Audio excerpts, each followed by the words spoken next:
Do you consider yourself an overthinker? Don't spend too much time thinking about that, or if you got your answer. If you've ever found yourself stuck in a loop of what happens if I do this, or what happens if I don't, or worst case scenarioing things to death, then this episode is for you. This is The Next Simple Step. I'm Paul Goldsmith. Everybody struggles with overthinking from time to time, but what I've learned is, more often than not, taking action helps clarify the issue. You can't figure out the whole picture from the beginning. You remember those color by number things as a kid? You could try to guess what the picture was from the beginning, or you could just start coloring by the numbers, and slowly, as you go, the picture will start to come together. And that's true in life as well, because with every decision you make, it unlocks the next decision, and things become more clear as you go, not before you start. Each one of us craves certainty. We all want to know it works out. We made the best choice.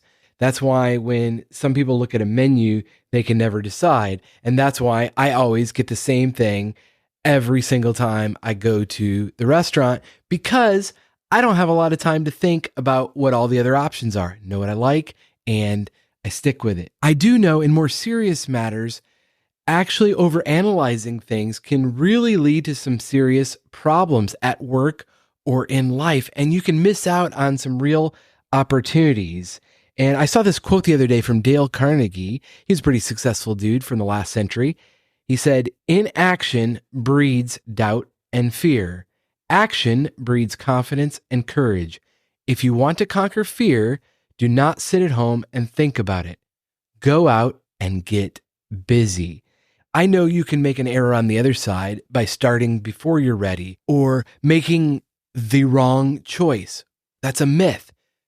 In most of your decisions on a day-to-day basis, there's not only one right choice, but in most situations, there are many directions you can take, and then those lead to other options. I want to give you 4 simple steps you can take to overcome overthinking and take action quicker. Step 1, set a decision deadline. Give yourself a time limit, because if you've been agonizing over a decision for days upon days and become weeks and months, then let me give you a clue. Most likely the answer is no, because you're not certain about doing the thing. Then until you are, you probably should just set a deadline and decide at that moment of the deadline, go, no go. And unless you're excited about pursuing that particular goal or action, then it's a non-starter. Just move on to the next decision. Deadlines are clarifying. There's a before and there's an after, and it gets you off the hook from this endless loop of indecision. Step number 2 to overcoming overthinking. Take simple steps. You can break the big decision into smaller tasks. So rather than deciding to marry that person, maybe you should make the call, have a conversation, take them on a date. Small steps that progressively lead to bigger steps and build momentum, reducing the stress of having to figure out your whole life up front all at once. So you've got a deadline. You're taking small steps on this goal that you've decided is worth pursuing, even though there's not certainty about whether it'll all work out or not, being okay with ambiguity. That's step 3, actually accepting the fact that there is uncertainty, and that's okay. Embrace the idea that it doesn't have to be perfect to be effective, that you can learn through the process, and actually you'll have different choices as you go. Progress is always better than perfection.